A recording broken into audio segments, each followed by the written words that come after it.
Como buenos días, muchísimas gracias a todos los presentes que están aquí para escuchar esta sesión plenaria en español con la profesora Esbieta María Vina de la Universidad Complutense de Madrid. Esbieta es compañera mía de la Facultad de Filología y es para mí un placer y un honor compartir esta presentación. Ella es profesora de Lengua, Literatura y Cultura rusa en la Universidad Complutense de Madrid y coordina en estos momentos los estudios de grado de lenguas modernas y sus literaturas. Es vicepresidenta de la Asociación Internacional para el Estudio de la Literatura, la Información y la Sociedad, ACENEA, y entre sus publicaciones destacan Origen y originalidad del simbolismo ruso, Joseph Brodsky, Poemas de la Natividad, De la Rusia Eterna a la Rusia Real, La imagen de Rusia en los medios de comunicación españoles, en un proyecto en el que colaboró con Pedro García Bilbao y Cecilia Zanetti, entre otros. Y hoy nos va a hablar de viajes reales e imaginarios, España y Rusia, una fascinación a distancia. Creo que es muy pertinente hablar en positivo, al menos en Europa, de Rusia en estos momentos, porque no todos son los errores que cometen los políticos. Gracias a Dios, muchas veces los intelectuales nos sabemos situar en ese mundo aparte en el que buscamos los encuentros en lugar de las diferencias. Así que, bueno, muchas gracias por acompañarnos en este viaje real e imaginario entre Rusia y España. Buenos días, muchísimas gracias, Ason, por esta amable presentación. Y quiero empezar con que se nos ha citado en esta ocasión a explorar el tema de circulación de ideas, conceptos y visiones del mundo que podemos encontrar cuando hacemos ejercicios de estudio de literatura comparada. En la invitación que se nos ha hecho y que agradezco profundamente, se nos habla de conceptos itinerantes, transferencias, introducciones, formulación, que me atrevo a decir, resulta muy agarradora. En la aportación que ofrezco a su consideración y que he titulado de forma más breve Travesías que descubren mundos, voy a centrarme en dos figuras históricas que descollaron en el mundo literario ruso-español en la Europa de mediados del siglo XIX, un empresario ensayista ruso, Vasily Vodkin, y el escritor y diplomático español, Juan Valera. Aunque ambos, como veremos, vivieron sus vidas de forma distinta, eran hijos de una misma época de la historia de Europa, y la comparación de sus aportaciones literarias, en las que plasmaron parte de sus peripecias vitales, resulta viable, pues el género de las obras que citaremos es el autobiográfico y de viajes. En este contexto que comparamos, tal vez no sea necesario defender la necesidad y valor del estudio de la literatura, pero permítanme que insista en la oportunidad y en la idoneidad que tienen este tipo de enfocamientos. Sobre si las obras de Vodkin y Valera son literatura o manifestaciones de otros géneros, quisiera que tengamos presente la reflexión de Donald Barthes cuando nos dice que la literatura es el lenguaje que ha alcanzado el estado de arte. Vodkin y Valera escribieron cartas sobre sus viajes respectivos, simétricos, sobre España y Rusia, en las que expusieron sus visiones e interpretaciones sobre lo que vieron y les aconteció. Uno era un comerciante de té y otro un aristócrata convertido en un diplomático. Sus escritos en forma de cartas emitidas en artículos de prensa alcanzaron gran circulación e impacto, siendo posteriormente publicados en libros de éxito, cuya influencia podemos rastrear hasta el presente. Y sí que encontramos en ellas el lenguaje elaborado a categoría de arte. Podríamos centrarnos en este punto, en las dimensiones de esta consideración, pero en ocasiones la lectura es una puerta para mayores temas. La literatura no existe en el vacío, es una producción nacida en un contexto social histórico y, si me permiten parafrasear a Ezra Pound, que conforma el marco vital en el que los autores han desarrollado su personal visión, influyendo así en los lectores tanto de su tiempo como en los venideros. Para abordar este desgranado de lo que las obras de Botkin y Valera nos pueden ofrecer, vamos a intentar proceder con un cierto método que permita la exposición, el análisis y la obtención de algunas conclusiones, habida cuenta de las circunstancias del espacio y tiempo que se nos separan. Así, necesitamos exponer quién escribe y desde quién fueron Botkin y Valera, cuándo escriben, cuál fue el contexto de su época en Europa, España, Rusia, sobre qué escribe y cómo escribe, de lo que encontramos en su obra, para luego indagar en el impacto en sus sociedades respectivas. En este punto es donde van a florecer los conceptos itinerantes, las versiones, traducciones y reproducciones que influyeron en modos y modas, construyendo ambientes y llevaron a reproducciones culturales de elementos nacidos bajo un sol, a versiones aclimatadas a luces lejanas. ¿Cómo si no podríamos calificar las músicas y ritmos hispanos reinterpretados en tierras rusas, o en el caso de España, la aparición de obras locales que evocaban temas, autores, personajes y paisajes? Vasily Petrovich Botkin fue uno de los primeros ejemplos de la inteligencia rusa. Alguien que no procede de la aristocracia, como la mayoría de los escritores decimonónicos, sino del entorno burgués. Hijo de un próspero comerciante de té que hacía hervir en los samovares por todos los confines del imperio y que alcanza una posición social gracias a su trabajo de empresario. Su formación autodidacta y su espíritu inquieto se van reforzados por sus viajes por toda Europa, lo que, unido a su conocimiento de idiomas, dominaba 5 lenguas extranjeras a la perfección, lo lleva a acceder a los debates intelectuales de la Europa de su tiempo. Su afición por el arte y la literatura, que junto con los viajes fue la auténtica pasión del escritor, le convierten en un referente en los principales círculos literarios rusos en una época en la que la crítica literaria está siendo vehículo de transmisión de ideas y de las posiciones de carácter literario, político y social. Botkin entró en la historia de la cultura rusa como uno de los que encabezaron el movimiento cultural de los años 40 y 50 del siglo XIX. Amigo de Belinsky, Turgenev, Granovsky, descubridor de León Tolstoy, uno de los líderes del occidentalismo ruso, escritor, ensayista, autodidacta, melómano y peculiar.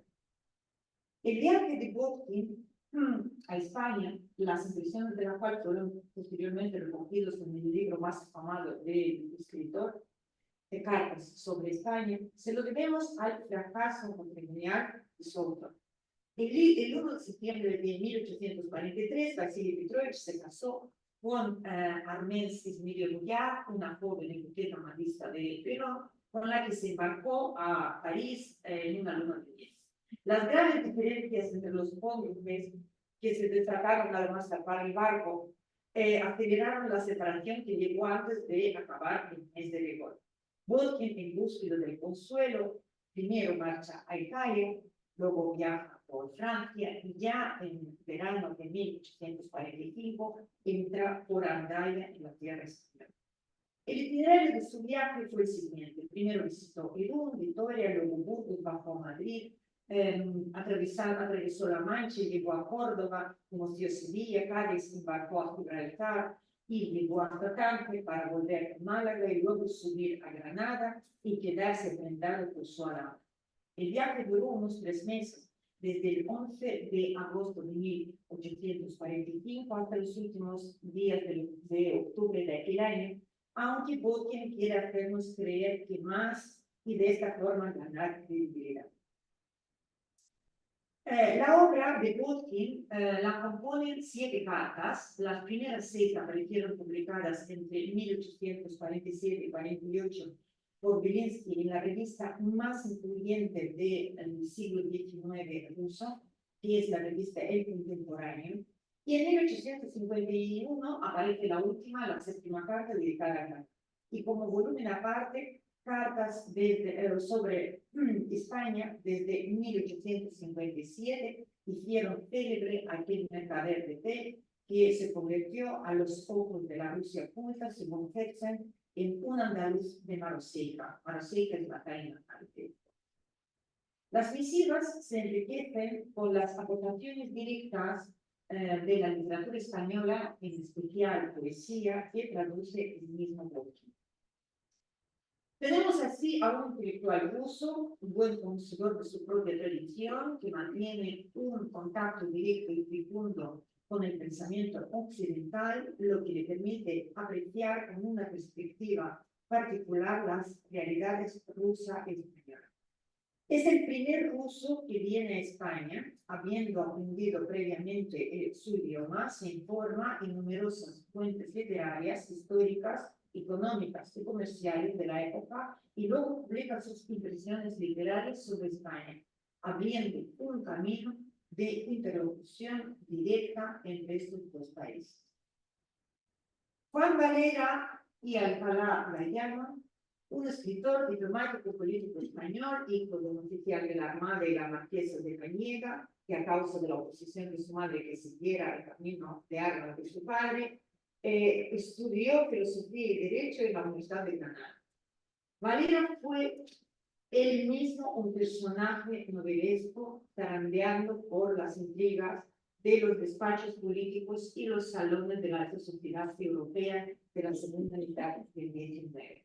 Culto, elegante, guapo, seductor, protagonizó turbulentos episodios amorosos. El más sonado tuvo lugar en Washington en 1886, cuando Juan Valera ya se sentó, ejercía de ministro plenipotenciario en momentos de tensas relaciones entre España y Estados Unidos, y al conocer que Valera había sido destinado a Bruselas, que tenía que abandonar la capital federal, la joven Kathleen Bayard, hija del secretario de Estado Thomas Bayard, locamente enamorada del escritor, se suicidó en las escaleras de la delegación española. Leopoldo Alas Clarín, que creía que Juan Valera era el mejor literato español de la época, advertía también que hablar de Valera es exponerse a no acertar. Y verdaderamente de Valera es difícil definir si era un escritor que fue diplomático o un diplomático que fue escritor. Los méritos literarios de Juan Valera, novelista, dramaturgo, ensayista, articulista, traductor, académico de la lengua, introductor de Menéndez Pelayo en Madrid, animador de un joven poeta nicaragüense llamado Rubén Darío, han sido valorados de forma muy diferente según la época. Lo que se puede asegurar con certeza es que Juan Valera, además de diputado y senador, en varias ocasiones secretario y consejero de Estado, también fue un activo diplomático.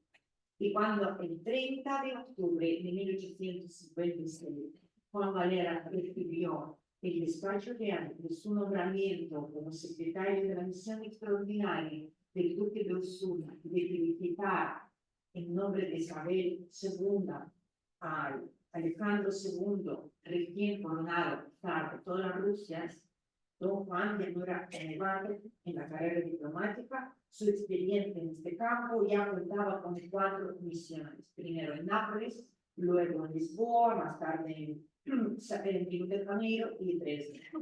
Su nuevo destino, al igual que los anteriores, fue un intento de superar su precaria situación pecuniaria, su similiritis, porque según él mismo decía, joroba ser pobre.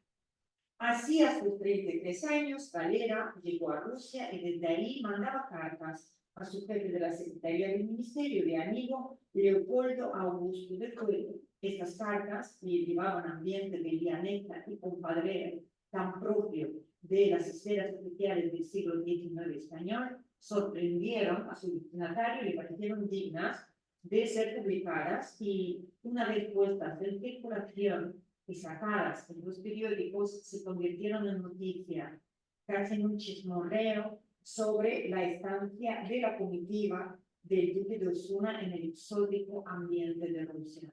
Cautivaron la imaginación de los círculos aristocráticos de Madrid, llevando al palacio, y, como escribe a Valera su madre, han gustado tanto a la reina que a todos los ministros les habla de ti y por tus padres. Este instante de Valera en Rusia, que se limitó a San Petersburgo y algunos pueblos cercanos a la capital, sin contar un viaje relámpago a Moscú antes de partir para España, tuvo una duración de medio año. La primera carta de San Petersburgo está fechada el 16 de diciembre de 1856 y la última ya de Berlín el 10 de junio de 1857 por un Valera libre ya de sus deberes diplomáticos extraordinarios.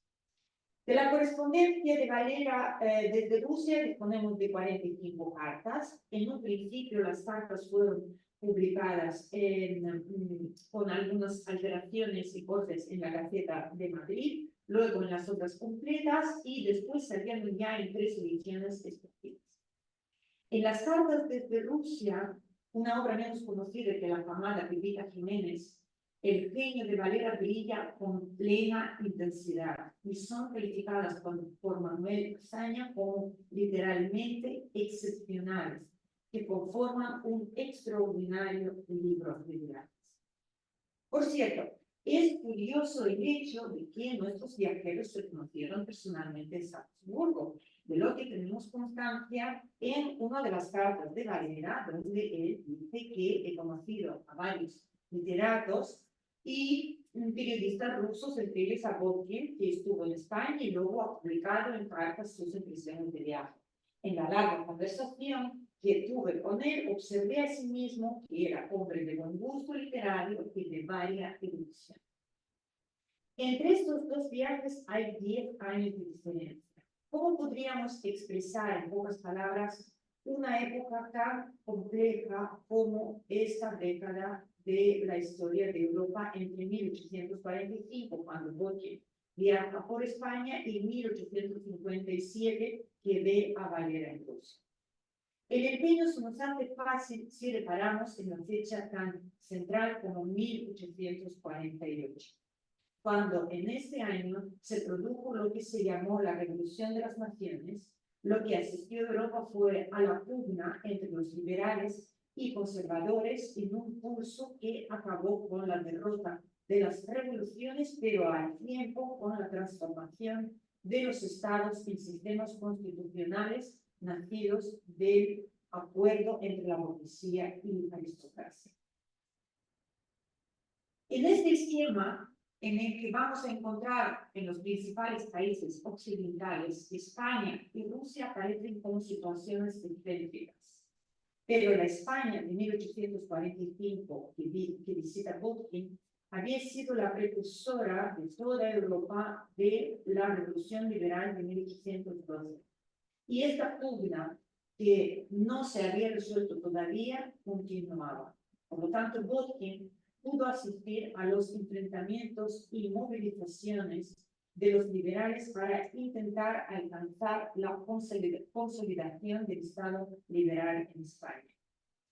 Como reporta aquí, Madrid está en agitación, todas las tiendas están cerradas, la Puerta del Sol está ocupada por los soldados y la artillería. Por su parte, la Rusia que visita Valera seguía siendo una monarquía absoluta que había aplastado a los decembristas inspirados por los liberales españoles y que se había enrocado en los poderes absolutos del Estado, pero que no podía evitar la extensión de ideas transformadoras que intentaban cambiar esta situación. Como ejemplo de ella tenemos todos los hechos que llevaron a la emancipación de los siervos de 1861, y lo que nos confirma Valera en esta cita, los nobles aseguran que les convendría más que los siervos fuesen libres y que la servidumbre es para ellos más una carga que una ventaja.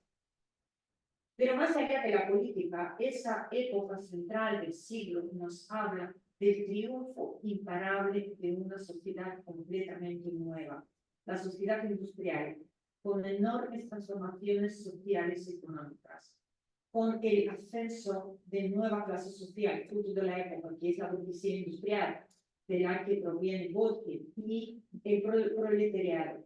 La revolución de las comunicaciones a través del telégrafo y ferrocarril, de lo que Daphne Valera en Rusia, escribiendo, cito, uno de los proyectos colosales de que ahora se habla, es de hacer un ferrocarril que corte la Siberia hasta el Pacífico. Si esto se realizase, vendríamos por aquí para ir a California y la inclusión de una potente prensa y una incipiente opinión pública como un factor a considerar. Gracias a esta prensa, gracias a estas revistas, estos libros y estas cartas se convierten en una noticia muy importante y un impacto para la sociedad. Factores estos todos que permitieron la aparición imparable de una cultura europea transnacional compartida con estilos de vida, modas y hasta lenguas comunes, como muy bien ha reflejado el historiador británico Orlando Falles en su obra Los europeos, tres vidas y el nacimiento de la cultura europea. Y justamente Botkin y Turgenev, una de estas vidas, las que Falles repara para hablar de esta época, no solo jugaron un papel muy parecido, sino que además fueron amigos y compartieron pasiones y circunstancias. Conociendo las dimensiones de los personajes de la época, procede a analizar algunos elementos del contenido de sus obras. El análisis del contenido de las cartas sobre España nos ofrece esta gráfica, en la cual podemos detectar que de su viaje por España, Botkin narra de las ciudades de su recorrido. Con mayor atención a Granada, el ítem de mayor relevancia, con la Alhambra, la riqueza de su herencia mora y el agua en los jardines de Generalita, a la cabeza. Madrid, con sus cafés, debates sobre la Constitución y los pronunciamientos, vemos todos sus ítems. Sevilla y Cádiz, bajo el tórrido sol, otra vez tórrido sol, pasea por las calles, visita iglesias, catedrales, museos, cafés, parques, fuentes, alamedas. Es un viajero solitario, lo que tiene, no tiene amigos reconocidos en el país, no encontramos reflejado ningún nombre de gente real, viaja en diligencias llevadas por unos excelentes mulos, observa a sus aliados muleros y a los dicharacheros cocheros, y teme algún encuentro fortuito con los despiadados bandoleros. Se hospeda en las posadas sucias y deprimente, donde le convidan con la comida preparada con un aceite detestable que se ve compensado por el incomparable chocolate. Es un viajero curioso e instruido que, dado su conocimiento de español, entra en contacto con todo aquel que se presta, con los habituales de los cafés madrileños o los jóvenes de las posadas, que tocan guitarra y deleitan con sus coplas de mandados. Merece subrayar que Botkin viene a España con una mirada antirromántica, que intenta romper el mito creado principalmente a base de las diversas fuentes literarias rusas, ¿no? Y lo logra superar en el primer momento atravesando Castilla, Madrid y La Mancha. Desde hace mucho tiempo ha sido proverbial la belleza de España. Desde antaño los poetas cantan sus naranjales y limoneros. Pero este es otro de los errores existentes acerca de este país. Uno no puede imaginarse nada más triste que Castilla la Vieja. Un desierto monótono se despliega continuamente ante sus ojos.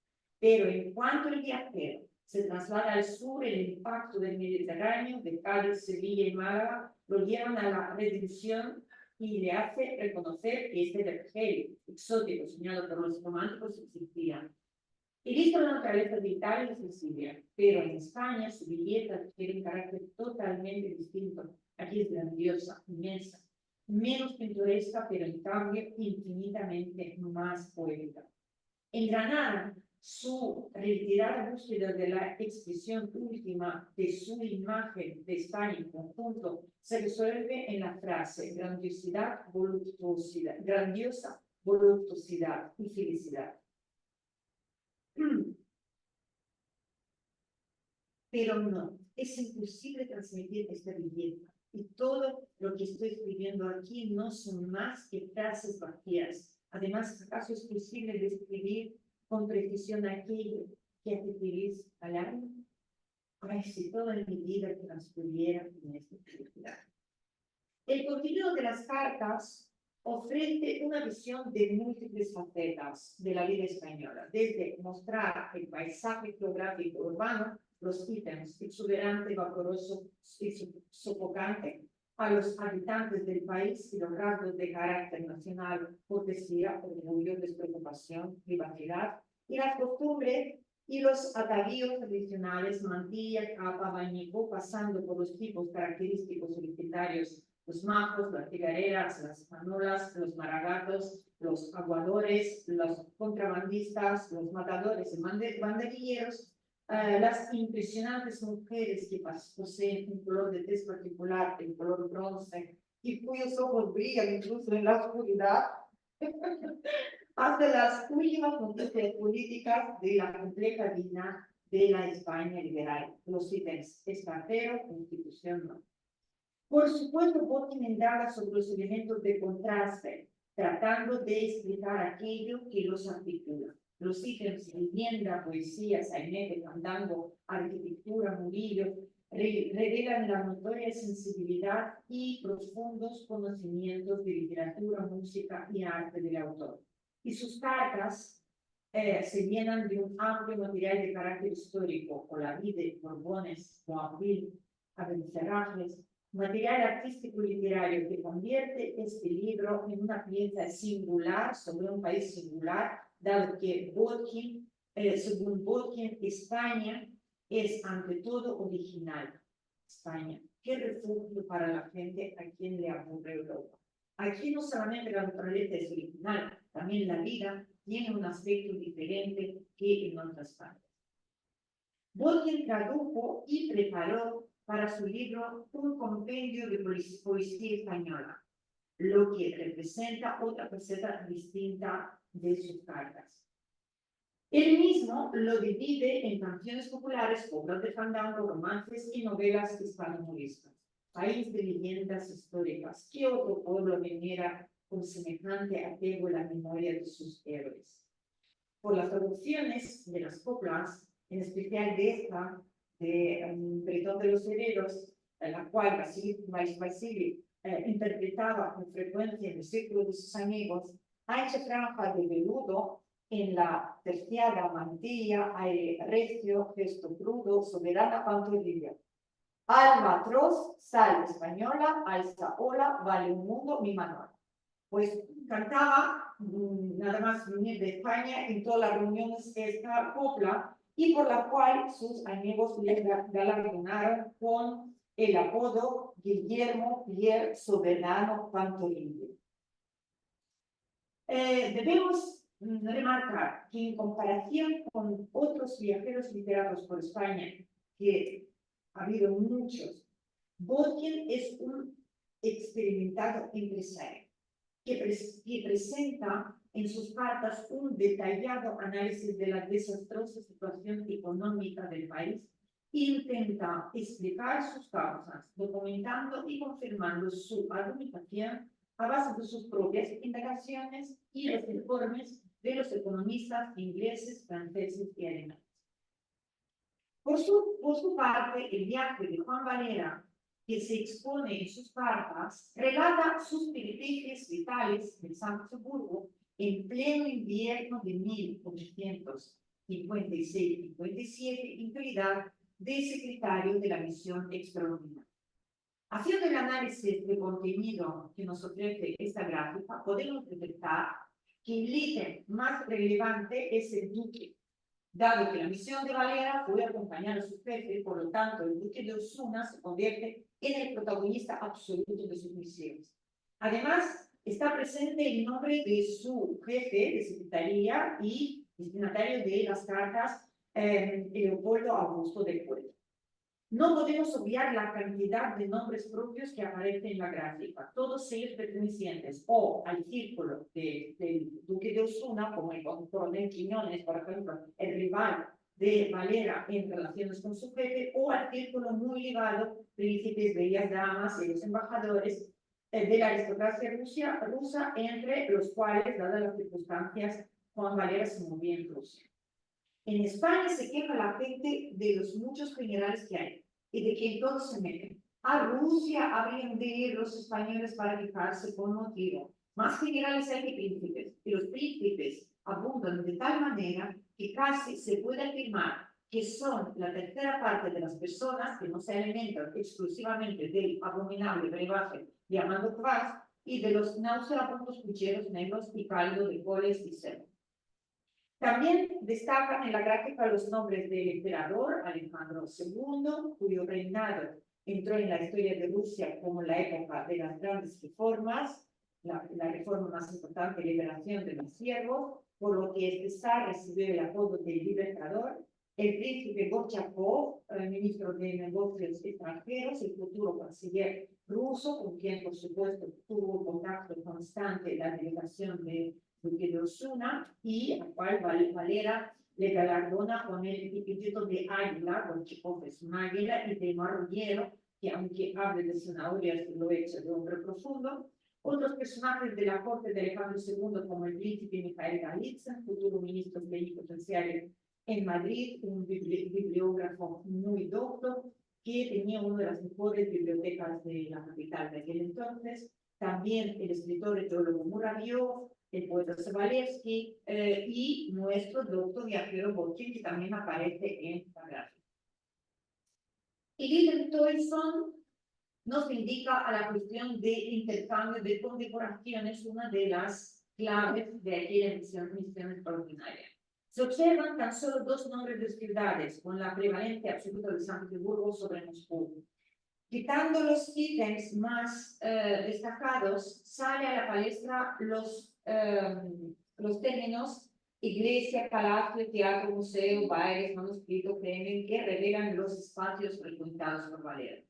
Los topónimos Crimea, Cáucaso, Siberia, Ural, Neva, los gentilicios tártaro y cosacos, al igual que las palabras rusas como rublos, granitza, droshki, contribuyen a la transmisión del exotismo del país visitado, donde todo es grande, hermoso, hermosura, excelente, frío, bosque, nieve, lujo, como decía Valera, el lujo asombroso de los grandes señores rusos. Cada día me maravillo más de este lujo. Magnífico, pompa de aquella sociedad, la que le resulta tan amable y tan aristocrática, que gobierna la multitud del mundo.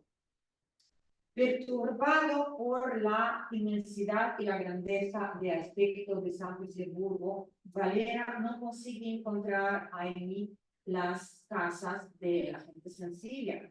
No sé dónde viven los pobres, porque no se ven más que palacios, monolitos, cúpulas doradas, pobres estatuas y columnas. Y al final, en su estancia viajando en tren a Moscú, descubre las casuchas de madera de los pobres siervos y campesinos, la miserable apariencia de las cuales le trae los tristes pensamientos de la suerte de aquella gente que ha de pasar los inviernos encerrada en sus cabañas, lamiéndose la pata para nutrirse como hacen los osos. Siendo un hombre de buen gusto y defensor y admirador del bello sexo, un autoridad de los más exactos, don Juan, desde los primeros días de su estancia, anunció que las damas rusas eran de su agrado. A pesar de las heladas de Rusia, el poeta diplomático ardía como la paja y la ocasión más insignificante le bastaba para enamorarse de las bellezas rusas y afirmar que una muchacha bonita en un drush me enamora sobremanera. Estupefacto al voto de la espera, contemplaba la visión celeste que se alejaba, lamentando por no poder acercarse a ella a causa de las limitaciones de su vocabulario ruso reducido a pajasta, takanchaev, naleva, nabrava, historia. Es decir, Por favor, un vaso de té a la derecha, a la izquierda y para. Complacido y mimado por los más elegidos de la flor enana de la sociedad rusa, rodeado de las bellas mujeres, algunas de las cuales le trataban con adoración y las demás con benevolencia, Valera permanecía en un estado entre el encantamiento y el éxtasis. Le daba vuelta la cabeza y él suplicaba que aquel momento se parase. Esta sociedad tan amable, tan aristocrática, y las piezas mujeres tan elegantes y tan hermosas, le tienen a uno como embelesado y suspenso, y no hay modo de dejarlas sin hacer un esfuerzo inaudito. Esto me sucede sin que ellas me quieran, sin que se fatiguen en lo más mínimo por agradarme. Imagínense usted lo que sucedería si me hiciese. Las diferencias entre estas dos obras son evidentes. La primera es que los medios sociales son completamente distintos. Botkin tiene una visión de España popular.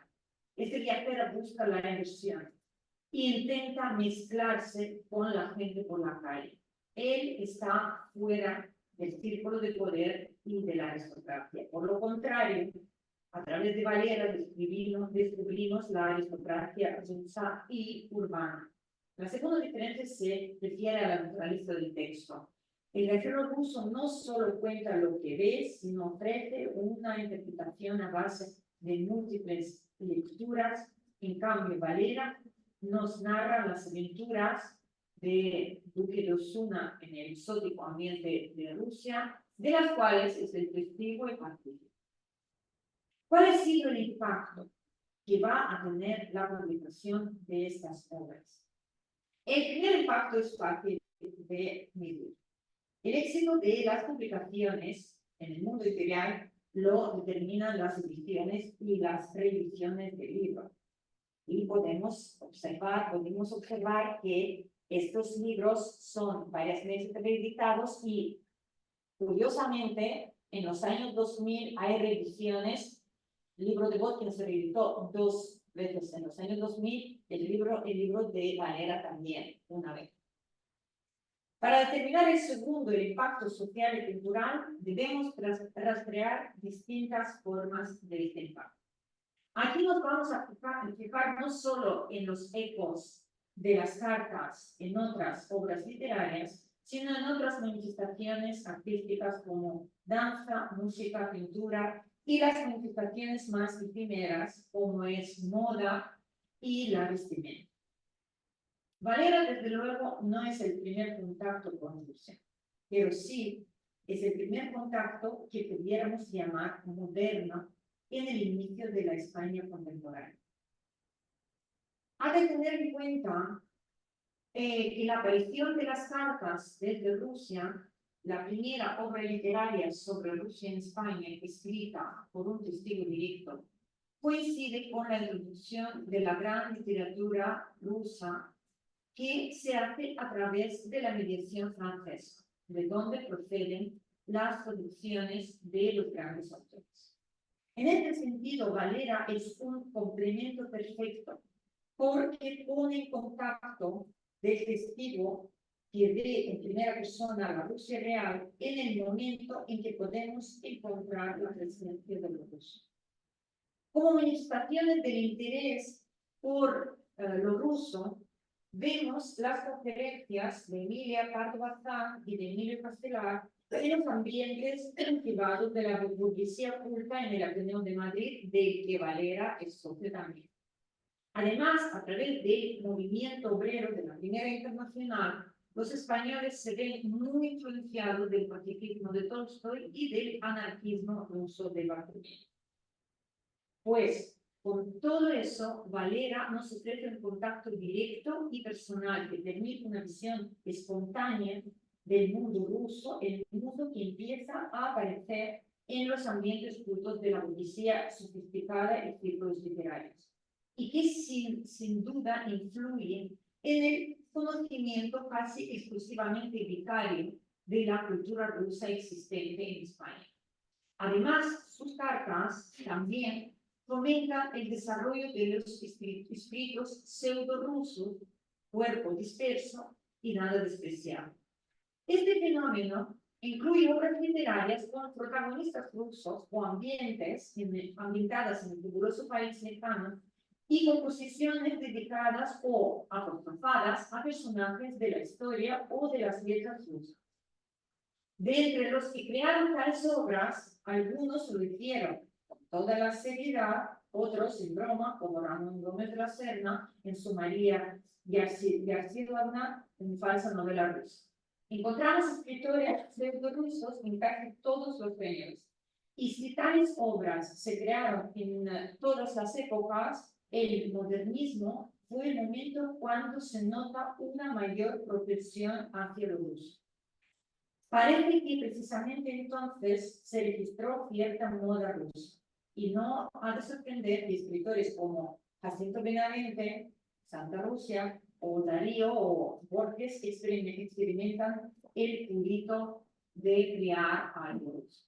Esta moda, como ruso, a principios del 20, se hace más patente por lo que encontramos sus manifestaciones en otras artes. El ejemplo de ello es la famosa zarzuela Katiushka, que triunfó en los escenarios de España a principios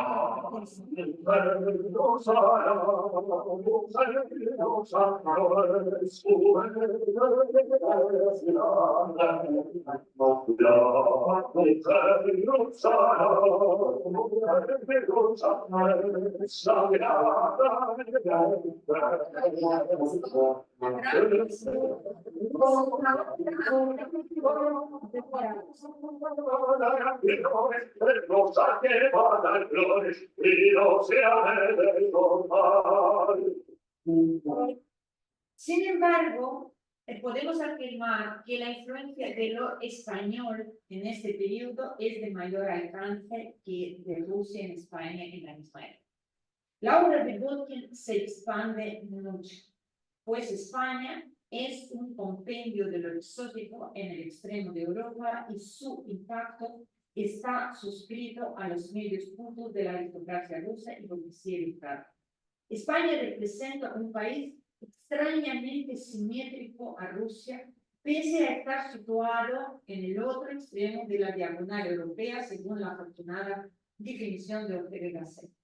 Y aunque España revela elementos políticos y sociales más avanzados, al mismo tiempo posee el exotismo y cercanías que la hacen extrañamente permanente. La circulación de las influencias que llegan a través de Botkin se puede rastrear en la literatura, música, arte y moda. En primer lugar, las noticias sobre las cartas de Botkin rebosaron las fronteras de Rusia y se incluyeron en las conocidas bibliografías. Las cartas fueron acogidas de forma controvertida. Unos le agradecieron a su autor por la oportunidad de conocer España de primera mano y comprender la lógica interna de sus siempre complicadas noticias políticas. Es el caso de Belinsky, Gogol y Chernyshevsky, que las nombró un libro brillante. Las citas extraídas de las cartas adquirieron una independencia aforística al ser introducida por los novelistas rusos de importancia de Turgenev, Goncharov y Gorky en sus obras originales. Por otra parte, había literatos que cuestionaban la veracidad de las cartas e incluso del mismo viaje, como es el caso de Nikolai Shcherbin, autor de este epigrama luminoso, o Konstantin Kavelin, que tachó a autor por un burgués relamido, ávido de gozos exquisitos y cerrado a las aspiraciones sociales. Bueno, como vemos, la polémica estaba servida, lo cual aportó una mayor repercusión al libro. Botkin dio una señal de salida y numerosos viajeros tomaron rumbo a España para repetir sus experiencias en el país lejano y exótico, y al volver inundaron las librerías rusas de sus libros rebosantes de descripciones de catedrales, tauromaquia, mantillas, castañuelas y de los ojos de las villas andaluzas. Ha sido una pléyade que viajó con un libro de Botkin en la mano y con su visión del mundo en la cabeza.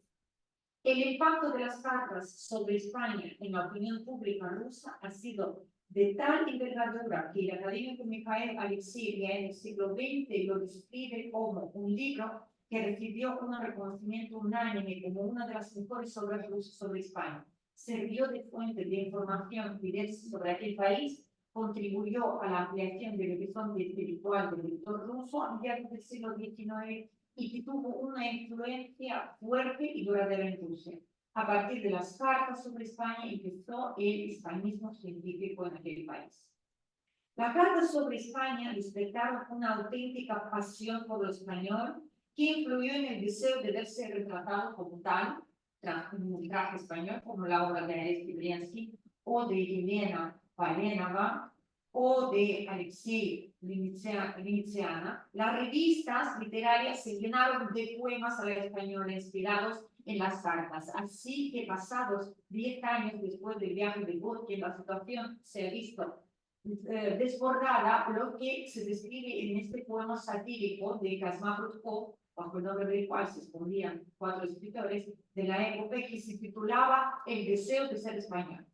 Silencio sobre la Alhambra, toda la naturaleza está dormida, duerme el castillo de Pambra, duerme Extremadura, duerme, dame una mantilla, dame una guitarra, dame energía y una chamarra.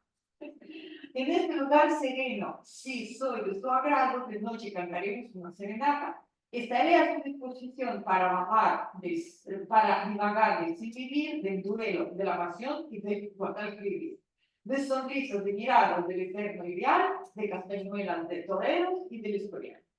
Esto es efectivamente la literatura española 10 años después de la visita de Botkin. Que aquí no solamente hay imágenes de su libro, no solamente hay sentimientos que transmite el escritor, sino también las palabras que lo introduce en Rusia y explica cómo mantilla castañuelas, etc. Hubo otro factor más para que aquella fascinación por España apabullara la sociedad rusa del momento y que añadiera la emoción de modo directo a la lectura de las cartas, poniendo la banda sonora a las producciones de Botkin de coplas, fandangos y jotas. El insigne compositor ruso Mikhail Glinka pasó 2 años al mismo tiempo que Botkin en España. Y el fruto de aquella estancia fueron 2 oberturas sinfónicas escritas sobre temas folclóricos españoles. Oda aragonesa y Noches de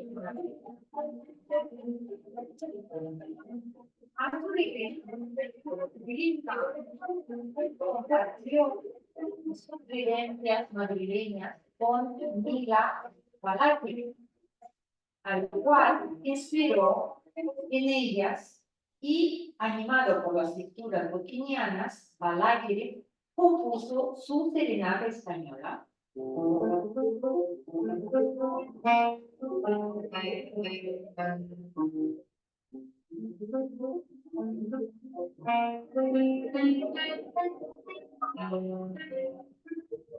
Y luego la lectura sobre la marcha española, basada en la melodía conocida absolutamente por todo el mundo.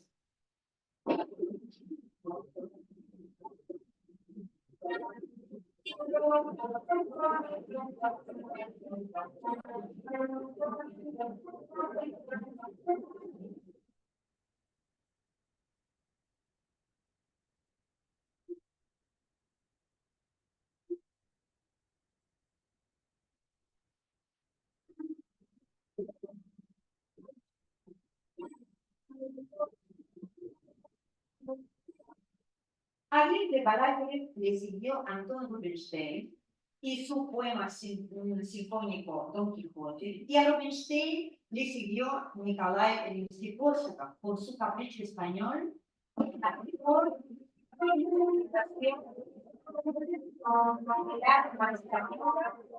más realizada por una respuesta.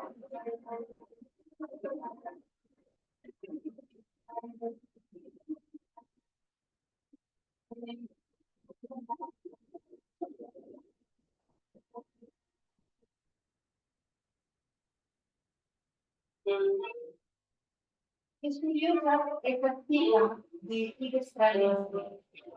Dice, entre la música folclórica de España, especialmente la andaluza, y la rusa veo una profunda conexión, que sin duda se encuentra en los ritmos musicales común. Algunas canciones andaluzas me recuerdan las melodías de nuestras canciones rusas y despiertan en mí recuerdos académicos.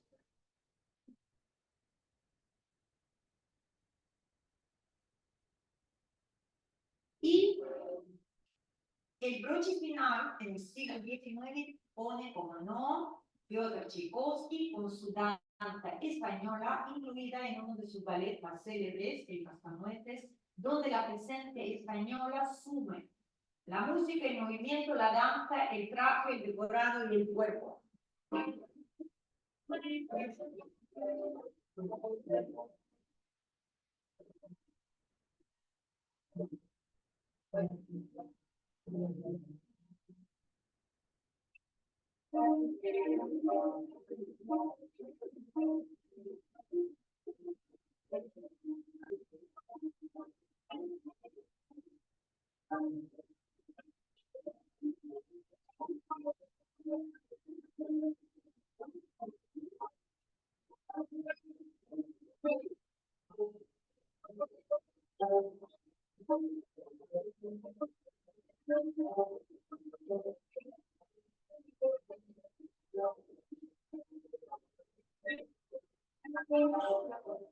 Y son los primeros artistas pictóricos rusos que atestiguaron la imagen de España en sus cuadros.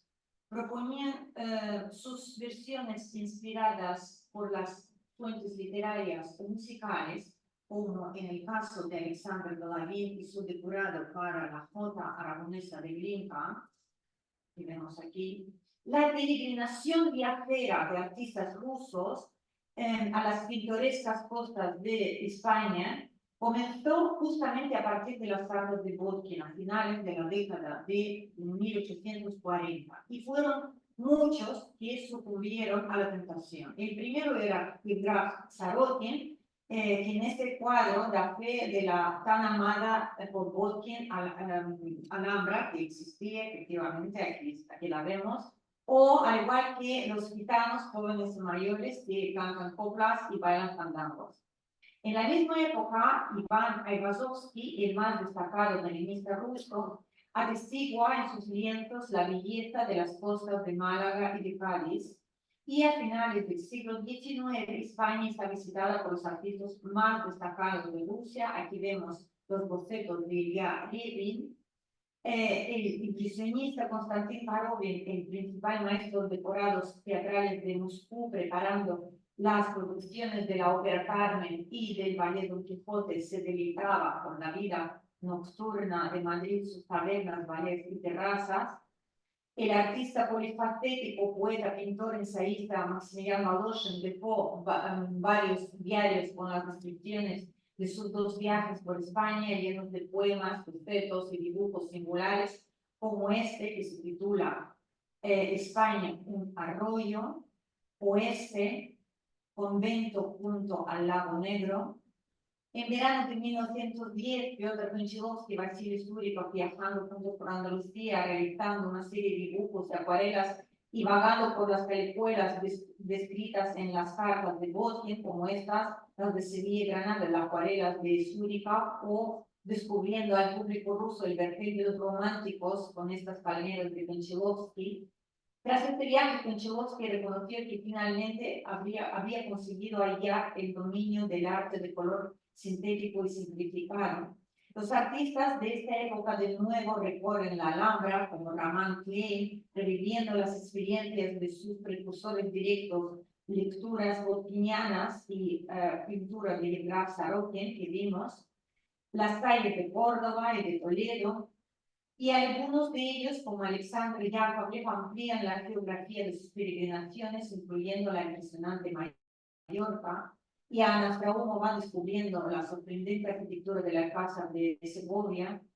Los artistas ponen imágenes a los tipos icónicos, aquellas mujeres botkinianas, cuyos ojos brillaban incluso en la oscuridad, mujeres morenas de tez de color bronce, mujeres fumando, costumbre que sorprendió y fascinó a Botkin, los atavíos, los abanicos, como los cuadros de Natalia Grinchirova, las mantillas dibujadas por Grinchirova y Mijail Muriona, los toreros y bailadores apasionados de Konchalovsky y las corridas de toros del mismo artista y más toreros, ahora ya de Lev Bakst y Valentin Serov, y finalmente el toro, en la escultura de hierro esculpida por Sara Berezva.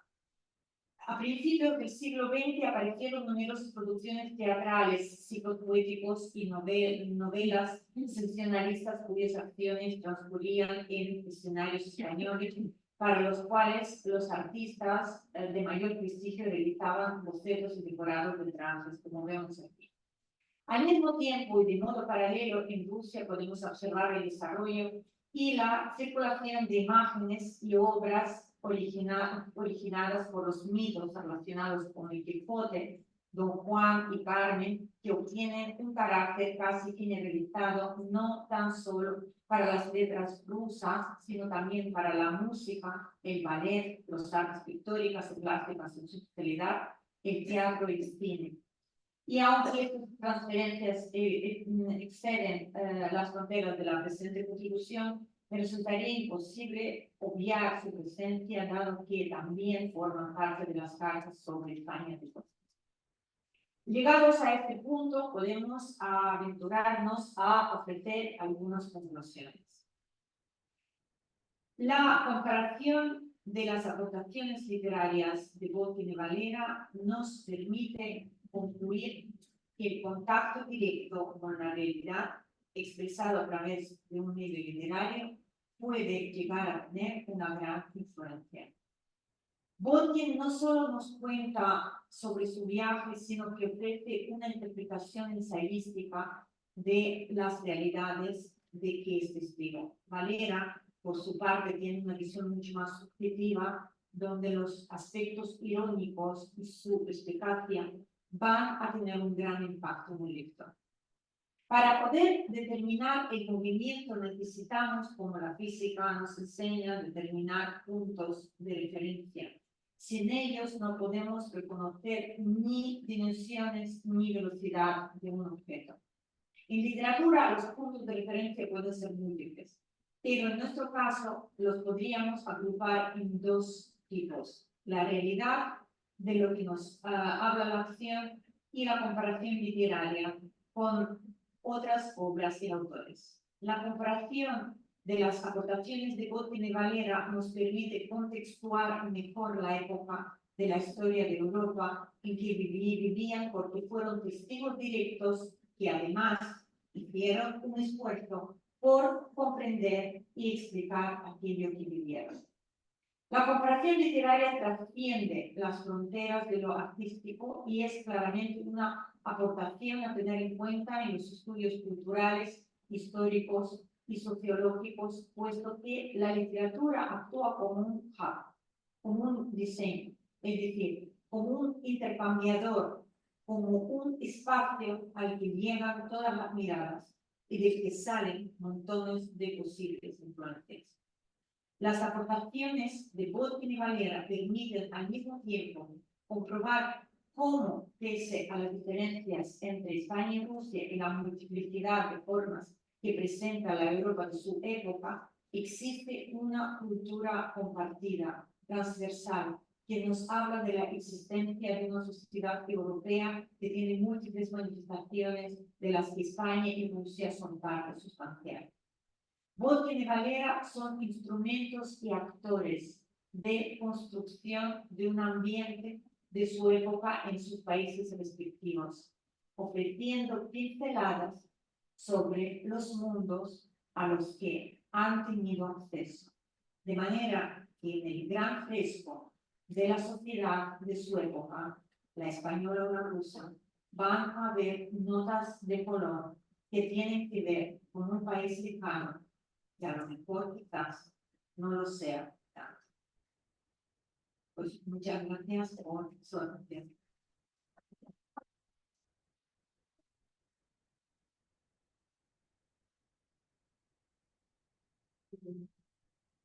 El piano.